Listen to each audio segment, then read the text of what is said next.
जिसमें ऐसा लग रहा है कि भरत जी या तो स्वयं के प्राणों का उत्सर्ग करेंगे, स्वयं के प्राण का उत्सर्ग करेंगे, अथवा वाक्य बाण से कैकेयी जी को क्षुभित करके उनको निष्प्राण कर देंगे। वाक्य बाण से क्षुभित होकर कैकेयी को निष्प्राण कर देंगे। एक वाक्य बाण होता है ना, ऐसे शब्द बोले जाते हैं माँ बाप से कि माँ बाप फिर कहते हैं अब तो मरना ही ठीक है, अब जिंदा नहीं रहना चाहिए। ये वाक्य बाण का प्रहार है। तो भरत जी वाक्य बाण का प्रहार करते हैं। जिस समय प्रधानमंत्री सुमंत्र जी ने चक्रवर्ती सम्राट महाराज श्री दशरथ को यह समाचार सुनाया कि राम जी वापस नहीं हुए, तो उन्होंने कहा कि अब मैं जिंदा नहीं रहूंगा, अब तो प्राण त्यागना ही पड़ेगा। और उन्होंने 6 बार राम राम कहे राम कहे राम राम कहे राम, तन पर हरि रघुवर विरहे राव गए सुर धाम। प्राण त्याग दिए, 6 बार राम राम कहा। प्यारे दशरथ जी महाराज 14 दिन तक मृतक पड़े रहे अयोध्या में। वाल्मीकि रामायण के अनुसार 14 दिन तक मृतक पड़े रहे। 14 दिन तक शायद है किसी का मृत शरीर पड़ा रहा हो, वो बात अलग है कि अज्ञात शव कोई पड़ा है, नहीं जानकारी हो रही तो महीनों हो जाते हैं। लेकिन एक सम्राट का शव 14 दिन तक पड़ा रहे, क्या कोई विवाद था या कोई जांच बैठा ली गई थी कि किसने प्राण लिए हैं? दशरथ जी महाराज ने कोई जहरीला पदार्थ नहीं खाया था कि जिसके खाने से उनके प्राण चले गए हों। भाई कोई जहरीला पदार्थ खा लेता है तो पोस्टमार्टम होता है, क्या खाया क्या नहीं खाया, कौन सा विषैला तत्व था। कौन सा विषैला तत्व था, इस पर विचार किया जाता है। लेकिन दशरथ जी महाराज ने तो राम राम राम राम राम राम 6 बार कहा और प्राण त्याग दिए। तो फिर 14 दिन तक ये पार्थिव शरीर क्यों पड़ा रहा? क्योंकि बिना पुत्र के संस्कार नहीं हो सकता है। कैसे होगा बिना पुत्र के? पुत्र तो 2 हैं कश्मीर में और 2 हैं चित्रकूट में। राम लक्ष्मण चित्रकूट धाम में, भरत और शत्रुघ्न कश्मीर में। तो क्या 14 दिन लग गए आने में, या बुलाया गया है तो विलंब से बुलाया गया? 14 दिन कैसे लगे?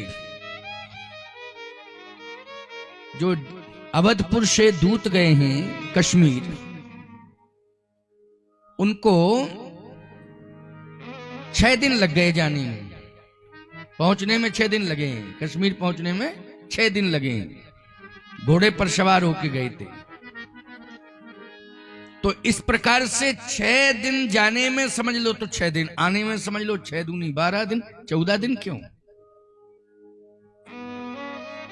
प्यारे भरत जी महाराज कश्मीर से रथ में बैठकर आए हैं अयोध्या, और दूत घोड़े पर सवार होके गए हैं। तो घोड़े के मार्ग में और रथ के मार्ग में अंतर होता है कि नहीं होता है? घोड़ा छोटे से रास्ते से जा सकता है और तेज गति से चल के जा सकता है, लेकिन उसी घोड़े को आप किसी रथ में, रथ के साथ जोड़ देंगे किसी घोड़े को, तो ईमानदारी से बताओ एक उसका सारथी का नियंत्रण हो जाएगा कि नहीं हो जाएगा? यद्यपि सवार भी, उसके हाथ में भी लगाम होती है, लेकिन चाहे जितना द्रुत गति से घोड़ा चले, लेकिन उसे चौड़े मार्ग की आवश्यकता पड़ेगी, क्योंकि रथ चौड़ा होता है, उसे चौड़ा रास्ता चाहिए। तो चौड़ा रास्ता थोड़ा सा लंबी दूरी बना देता है कि नहीं। इसलिए 2 दिन अधिक हो गए। 8 दिन लगे हैं आने में, 8 और 6 14। इसलिए 14 दिन तक महाराज का पार्थिव शरीर पड़ा रहा। भरत जी महाराज जैसे अयोध्या में प्रवेश करते हैं तो भरत जी के कान में गालियां मिल रही हैं, सभी गालियां दे रहे हैं, षड्यंत्रकारी आ गया। इसी ने कश्मीर से ये सब माहौल बनाया।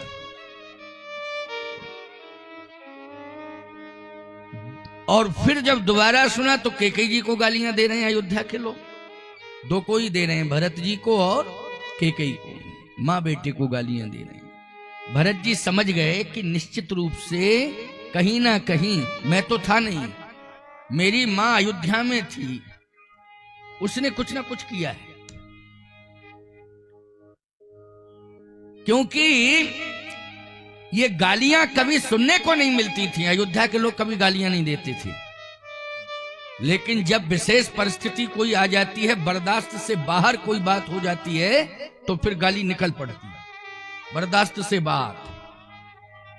इसका मतलब है कि कोई ऐसी करनी मेरे मां के द्वारा हुई है कि मां को गालियां मिल रही हैं सुनने को। सब मिल दे हैं कैकेयी गाली। भरत जी को गालियां दे रहे हैं, कैकेयी जी को गालियां दे रहे हैं अयोध्यावासी। भरत जी ने कहा कोई विशेष कारण है, मुझे बताया नहीं गया है, समझूंगा क्या कारण है। लेकिन कैकेयी जब भरत जी के सामने आई तो आरती का थाल सजा के आई। भरत जी ने कहा ये बात भी समझ में नहीं आ रही है, कैकेयी को गालियां भी मिल रही हैं सुनने के लिए, और जब मैं आया तो आरती का थाल सजा के आ गई है, आरती उतारना चाहती है। बात कुछ अटपटी है, मेरी समझ से परे। भरत जी ने उसी समय रोक दिया, रुको। समझदार है ना, जो समझदार बेटा होता है वो बुद्धि से काम लेता है, समझदारी से काम लेता है। इसलिए मैं एक बात कहता हूं, आज की संतान परिवार का माहौल बिगाड़ती है, लेकिन त्रेता की संतान परिवार के बिगड़े हुए माहौल को सुधारती है। बोलो कितना अंतर आया है, बहुत अंतर आया है। इसलिए त्रेता की संतान का चरित्र लिखा गया है और उसी का गायन हो रहा है, उसी का वाचन हो रहा है, उसी का चरित्र सुनाया जा रहा है। वो त्रेता की संतान भरत, उनका ही तो चरित्र सुनाया जा रहा है। ग्रंथ बन गया, ग्रंथ बन गया है। सावधान, आज के बच्चे का चरित्र प्रमाण पत्र विद्यालय से निकाला जाता है। बोलो भाई, किसी विद्यालय से उसका चरित्र प्रमाण पत्र लिया जाता है कि नहीं? और यदि उसके बारे में कोई जानकारी करनी पड़ती है तो किसी विद्यालय से ही संपर्क किया जाता है, इसका चरित्र क्या है, अथवा उसका रिकॉर्ड किसी थाने से निकाला जाता है, समीपस्थ थाने से। बोलो भाई, कहीं कोई आपराधिक स्थिति से तो नहीं जुड़ा है, कोई आपराधिक गतिविधियों से तो नहीं जुड़ गया है। विद्यालय में इसका बचपन का क्या कैरेक्टर रहा है। लेकिन मैं कहता हूं कि त्रेता के संतान का चरित्र का प्रमाण पत्र ग्रंथों से निकाला जाता है, ग्रंथ खोल के पढ़े जाते हैं, क्योंकि उन्होंने ग्रंथ बना दिए हैं। भले ही जन्म देने वाली मां क्यों ना हो, लेकिन अगर उससे बड़ी अवस्था वाली बड़ी मां है तो निश्चित रूप से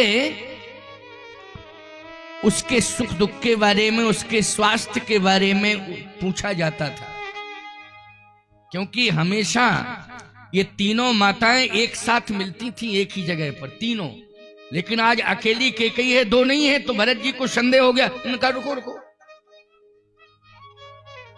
ये आरती उतारने के लिए तुझे आना पड़ रहा है। ये सारी की सारी प्रक्रिया जो भी करती है वो घर की बड़ी मां करती है। क्यों भाई, करती है कि नहीं करती है? ये मर्यादा है,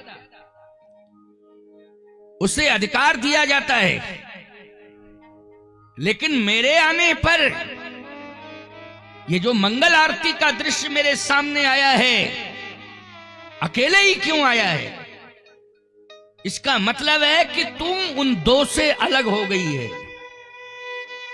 तूने निश्चित रूप से कोई विभाजन किया है, तूने किसी बंटवारे की बात कर दी है, तभी तो मुझे अकेली दिखाई दे रही है। देखो भरत की सोच। नहीं नहीं नहीं, अभी नहीं, अभी नहीं, अभी नहीं। पहले मैं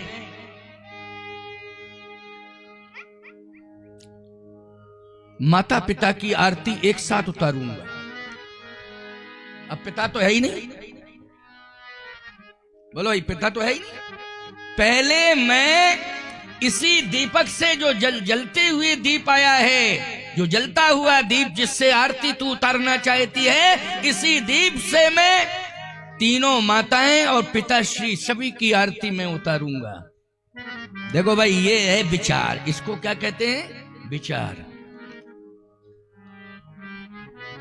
पिताजी कहां हैं? दो माताएं कहां हैं? भैया राम कहां हैं? मेरी भाभी श्री कहां है? कहां है? इतने में भरत की दृष्टि मांडवी पर पड़ गई। मांडवी रो रही थी। भरत दुखित परिवार निहारा। मांडवी की आंखों में आंसू थे, लेकिन वो पति के पास नहीं आ रही है, प्रणाम नहीं कर रही है। क्यों? क्योंकि उसके ससुर का पार्थिव शरीर पड़ा हुआ है। वो ऐसी कंडीशन में प्रणाम भी नहीं कर सकती है। बोलो भाई, ऐसी कंडीशन में कोई प्रणाम कर सकता है क्या? नहीं। भरत जी ने कहा कि अब और कंफर्म हो गया कि कोई बड़ी घटना घट गई है, क्योंकि ये दूर से देख रही है लेकिन प्रणाम नहीं कर रही है, तो निश्चित रूप से कोई घटना घट गई है। और रो रही है, अधीर होकर के रो रही है, धैर्य तोड़ रही है। इसका मतलब है कि कोई बड़ी घटना घट गई है। भरत दुखित परिवार निहारा। भरत जी ने कहा कि नहीं नहीं नहीं, अब तुम मेरी आंखों से ओझल हो जाओ। भरत जी कौशल्या अंबा की भवन की ओर जा रहे हैं। कौशल्या अंबा का भवन भी सूना पड़ा है, तो सोचा सुमित्रा अंबा के भवन में वो भी सूना पड़ा है, क्योंकि ये दोनों महारानी दशरथ जी महाराज के पार्थिव शरीर के पास है। पार्थिव शरीर के पास है, क्योंकि जब प्राण छूट जाते हैं तो किसी रूम में शरीर को नहीं रखा जाता है, एक सार्वजनिक स्थान पर बड़े क्षेत्र में रखा जाता है। बोलो, शरीर को भवन महल के बाहर रखा जाता है, वो भी महल के अंदर नहीं रखा जाता है, न किसी कमरे में रखा जाता है। बोलो, यही परंपरा है कि नहीं? ये नियम है। भरत जी महाराज कहते हैं ये तो कौशल्या अंबा बड़ी मां का भवन भी खाली पड़ा हुआ है, सुमित्रा अंबा का भी भवन खाली पड़ा हुआ है। याद रखना, एक सन्नाटा छाया हुआ है। बस जैसे ही दृष्टि पड़ी तो एक स्थान पर भीड़ लगी हुई थी और रोने की आवाज सुनाई दे रही थी, क्योंकि महल छोटा नहीं होता है कि 30x50 में बना हो, वो तो बहुत बड़ा होता है ना। महल छोटा थोड़ी होता है, राजमहल तो बहुत बड़ा होता है। आवाज सुनाई दे रही थी। वहां पर वशिष्ठ जी महाराज भी थे। कौशल्या अंबा बार बार माथा पटक रही थी, सुमित्रा अंबा भी माथा पटक रही हैं। वशिष्ठ जी महाराज दूर से ही समझा रहे हैं, धैर्य धारण करो। प्रधानमंत्री सुमंत जी मौन खड़े हुए हैं, किम कर्तव्य विमूढ़ हैं, क्योंकि ऐसा दृश्य सामने है कि कुछ बोलने की हिम्मत नहीं है, हिम्मत नहीं है। सुमंत जी कह रहे हैं मन ही मन के में आता नहीं अयोध्या तो ठीक था, बीच में ही कहीं झोपड़ी बना करके जंगल में रुक जाता, आता ही नहीं तो ज्यादा अच्छा था। मेरे आने के बाद ही प्राण त्यागे है महाराज ने, ये मुझसे भूल हो गई है कि मैं अयोध्या वापस आ गया। भले ही श्री राम ने मुझे दूर कर दिया था, लेकिन मुझे जंगल में किसी नदी के किनारे झोपड़ी बना करके 14 साल गुजारने चाहिए थे, लेकिन मेरी भी मति मारी गई और मैं अयोध्या वापस आ गया। मेरे आने के बाद ही प्राण त्यागे हैं महाराज ने, चक्रवर्ती सम्राट ने। मैं दोषी हूं, ये सुमंत जी महाराज कह रहे हैं। समझ रहे हो कथा को कि नहीं? खड़े हुए हैं, किम कर्तव्य मूढ़ हैं, नेत्रों से आंसू गिर रहे हैं। भरत जी ने कहा कि अब कंफर्म हो गया कि बड़ी घटना घट गई। अभी पिताश्री दिखाई नहीं दे रहे हैं क्योंकि पृथ्वी पर नहीं पड़े हैं, नाव में तेल भरा हुआ है, उसी तेल भरी नाव में महाराज का पार्थिव शरीर डूबा हुआ है। समझ रहे हो कि नहीं? क्योंकि पृथ्वी पर शव पड़ा होता तब तो दिखाई देता, लेकिन नाव में वो भी तेल भरा है, उसमें पार्थिव शरीर डूबा हुआ है। वो भरत जी ने कहा कि ये नाव कैसी रखी है, नाव की ओर बढ़े तो महाराज चक्रवर्ती का पार्थिव शरीर नाव में डूबा हुआ है, उसमें तेल भरी नाव में डूबा हुआ है। भरत जी महाराज क्या कह रहे हैं इस बात को सुनो। भरत जी ने कहा, अब कंफर्म हो गया कि पिताजी के प्राण निकल गए, कंफर्म हो गया। भरत जी कहते हैं, पिताश्री मैं जानता था कि जो जगत में आया है वो जाएगा, ये तो मैं जानता था, सभी जानते हैं। आया है सो जाएगा, राजा रंक फकीर, कोई विमान चढ़ चला, कोई बांधा जात जंजीर। इतना ही अंतर है, कोई विमान में बैठ के जाता है, कोई जंजीरों से जकड़ के बंधा हुआ जाता है। जो बंध के जाता है याद रखना वो अपराधी होता है, और जो विमान में जाता है वो बंधन मुक्त होता है, अवश्य ही परम पद का अधिकारी होता है। आप निष्प्राण हो गए, लेकिन आपसे मुझे संपत्ति नहीं चाहिए थी। क्या इसलिए आपने मुझे पहले से नहीं बुलाया कि आपको ये विश्वास हो गया था कि मैं संपत्ति ले लेता? नहीं नहीं नहीं, मुझे संपत्ति नहीं चाहिए थी आपसे। वैसे पुत्र चाहता है ना कि पिता के द्वारा हमें संपत्ति मिले, अथवा जितने पुत्र होते हैं वो सब चाहते कि हर पुत्र चाहता मेरा अधिकार मिलना चाहिए। भरत जी ने कहा, लेकिन मैं और मेरे जितने भी भाई हैं तो कर ही सकते थे। क्या कर्तव्य का पालन करना चाहिए पिता को? भरत जी ने कहा कि मरने के पहले भले ही संपत्ति को पुत्र के हाथ में ना दे, लेकिन पुत्र का हाथ परमात्मा के हाथ में पकड़ा करके प्राण त्याग करे, इतना तो करना ही चाहिए। अच्छा बोलो, ये कन्फर्म है कि सबके पास संपत्ति नहीं होती है देने के लिए, लेकिन इतना बोध तो होना चाहिए कि हम अपनी संतान का हाथ मरने के पहले भगवान के हाथ में पकड़ा दें। इसलिए हमेशा बुढ़ापे में तुलसी, गंगा और गीता अपने साथ रखना चाहिए, अपने पास रखना चाहिए। समझ गए हो कि नहीं?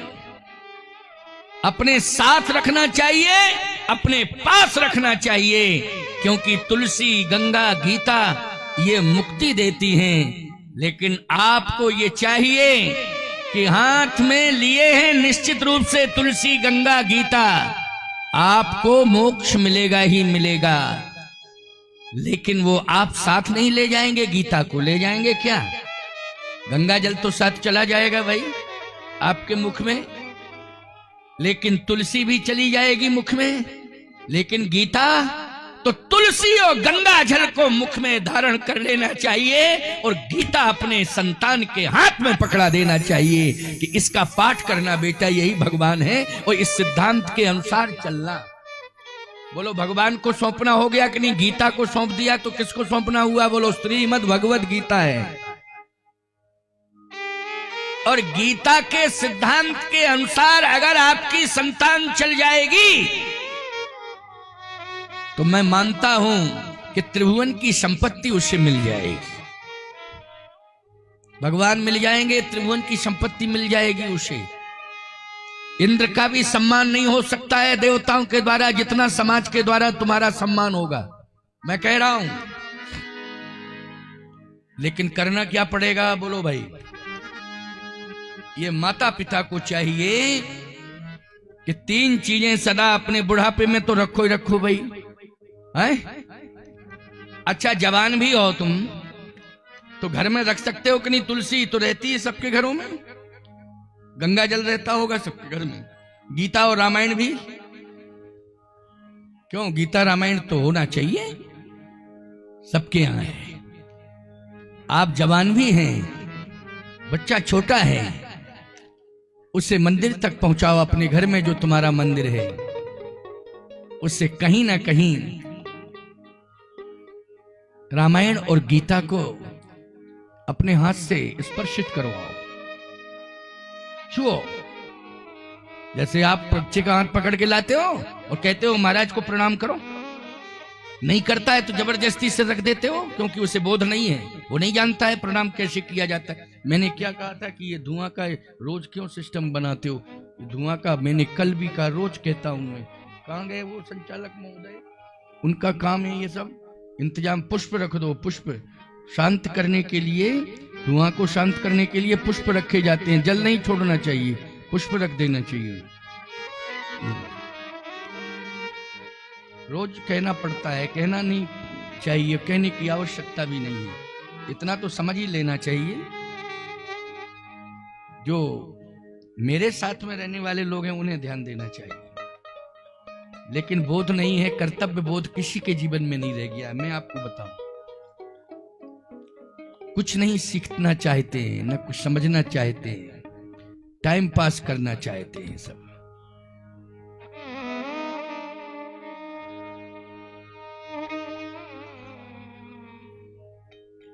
इसलिए सुनो, बहुत अच्छी बात बता रहा हूं। बच्चों को, बेटी हो चाहे बेटा हो, समय से उन्हें स्नान करा दो और एक बार मंदिर में जरूर, वहीं जहां घर में मंदिर है, घर मंदिर में गीता भी हो और रामायण भी हो, समझ रही हो कि नहीं? और बच्चों को स्नान करा के वहां जरूर माथा टिकवा दो, माथा टेकें और ग्रंथ पर मस्तक रखें, उनको जोड़ो सदा। ये जोड़ना है, ग्रंथ से जोड़ना है, भगवान से जोड़ना है। भरत जी ने कहा कि पिताश्री आप बहुत बड़े विद्वान थे, ज्ञानी थे, लेकिन आज आपने प्राण त्यागे हैं, लेकिन प्राण त्यागने के पहले अपना कर्तव्य पूरा नहीं कर पाया, इसलिए निश्चित रूप से आप कहीं भी गए होंगे, आप पछता रहे होंगे, पश्चाताप की अग्नि में आप झुलस रहे होंगे, कहीं भी गए होंगे आप।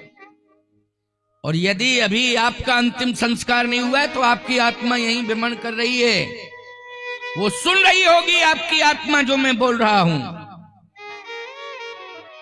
कि आपसे भूल हो गई है और बहुत बड़ी भूल हुई है। आप पश्चाताप की अग्नि में झुलस रहे होंगे, कहीं भी होंगे, क्योंकि आपको इतना जरूर करना चाहिए था कि मुझे बुला लेते और मेरा हाथ रघुनाथ के हाथ में पकड़ा देते। आपने सुमंत जी को साथ में भेजा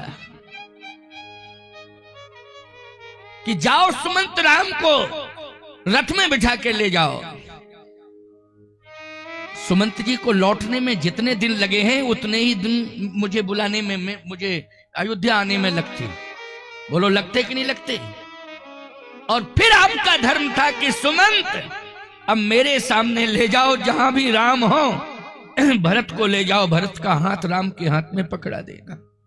इतना ही कर लेते आप, क्योंकि आपको मौका मिला था। बोलो मिला था कि नहीं? जब तक सुमंत जी लौट के नहीं आ गए तब तक प्राण नहीं त्यागे हैं दशरथ जी ने। इतना समय मिला था, तो आपके पास सेवक हैं, सेना है, आप भेज सकते थे। जैसे आपने सुमंत जी को भेजा था तो आप कश्मीर भी भेज सकते थे। यह कर्तव्य है। जब आप परिस्थिति देख रहे थे कि ऐसी परिस्थिति आ चुकी है, तो आपको कम से कम सोचना चाहिए था कि भरत को तो बुला लिया जाए, सुमंत तुम राम को लेके जाओ, और आदेश देना चाहिए था जाओ कश्मीर से भरत को बुलाओ। बोलो भाई, बुलाना चाहिए था कि नहीं? लेकिन आप कर्तव्य पूरा नहीं कर पाए, ये मैं बार बार कह रहा हूं। और भरत जी ने अपना माथा पटक दिया, नाव पर ही पटक दिया।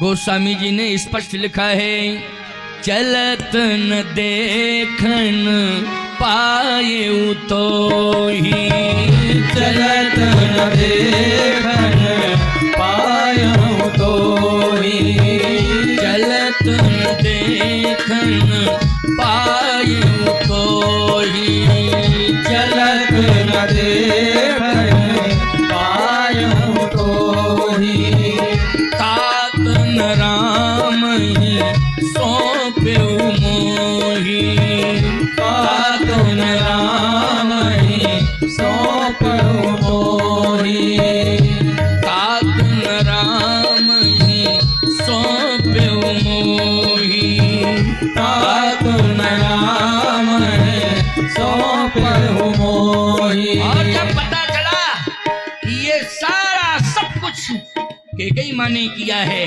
तो केकई को धिक्कारने लगे। जो पे कुरुचि रही अस तो ही, जो पे कुरुचि जो पे कुरुचि रही अस तो ही, जो पे कुरुचि रही अस तो ही, जनमत काहिन मारिश मोही, जनमत काहिन मारिश मोही, जनमत काहिन मारिश मोही, जनमत काहिन मारिश मोही। पेड़ काटते पल्लव सींचा, पेड़ काटते पल्लव सींचा, मीन जियत नित बारी उलीचा, मीन जियत बारी उलीचा, मीन जियत नित बारी उलीचा, मीन जियत बारी उलीचा, पेड़ काटते पल्लव सींचा। वो माली मूर्ख होता है जो माली पेड़ की जड़ को काट दे, वो पत्तों को सींचे, वो मूर्ख है। बोलो होता है मूर्ख की नहीं, कि पेड़ की जड़ को काट रहा है और पत्तों को सींच रहा है, अज्ञानी है वो।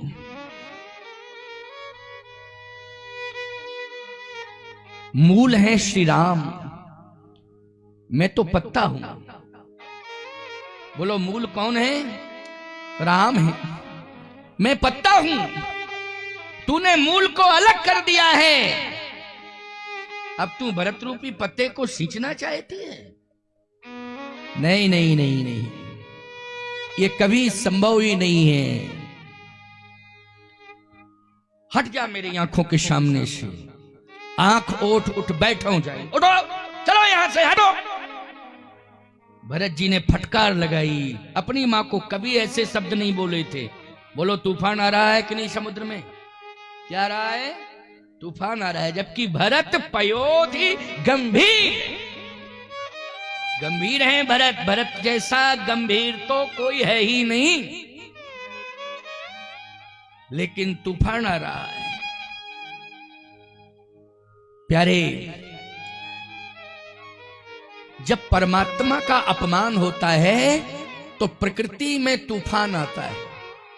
बोलो आता है कि नहीं आता है? जब परमात्मा का अपमान होता है, जबकि प्रकृति पर्यावरण है, आपके प्राण को सुरक्षित करने में उसकी अहम भूमिका है, लेकिन जब परमात्मा का अपमान होता है तो प्रकृति प्राण लेने के लिए तैयार हो जाती है। इसलिए वृक्ष भी जवाब देने लगते हैं, पवन का बेग बढ़ जाता है, वृक्ष गिरने लगते हैं, नदियों में बाढ़ आ जाती है, समुद्र में लहरें उठने लगती हैं। कब उठने लगती हैं? जब परमात्मा का अपमान होता है। ऐसे ही यहां अयोध्या में भरत जी कहते हैं कि परमात्मा का अपमान हुआ है, इसलिए भले ही गंभीर समुद्र हैं, लेकिन आज समुद्र जो है रूठ रहा है।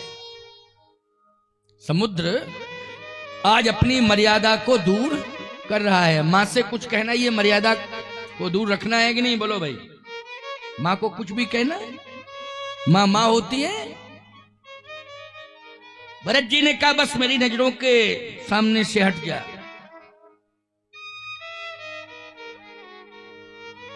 भरत जी ने कहा बस मैं अयोध्या का त्याग कर रहा हूं। वशिष्ठ जी ने कहा कहां जा रहे हो? कहां जा रहे हो? एक आंख यही मन माही, ओ प्रात काल चली हो प्रभु पाही। यद्यपि मैं अनभल अपराधी, भई मोहि कारण सकल उपाधि। अरे हुक अनभल कीन न रामा, मैं शिशु सेवक यद्यपि बामा।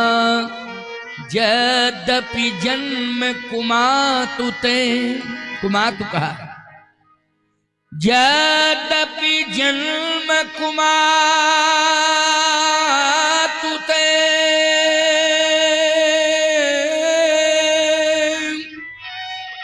मैं सठ सदा सदोष।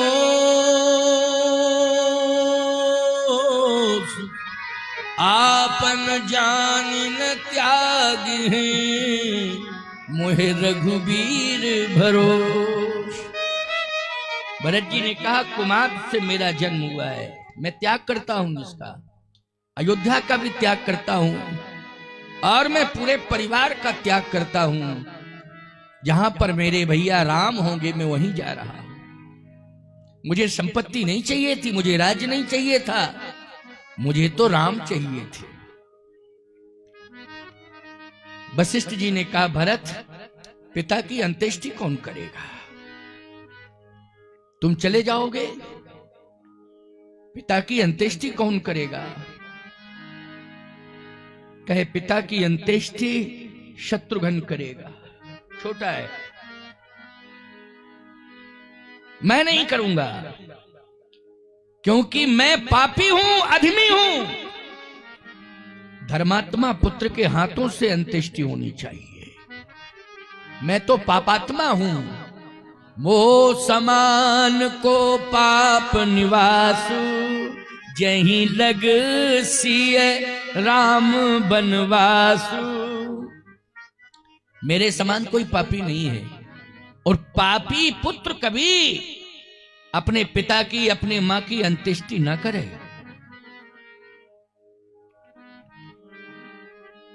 और पुण्यात्मा पुत्र है तो, अगर होना तो एक अलग बात है, जब है ही नहीं, जैसा है तैसा है, अब है ही नहीं, लेकिन यदि पुण्यात्मा है, धर्मात्मा है,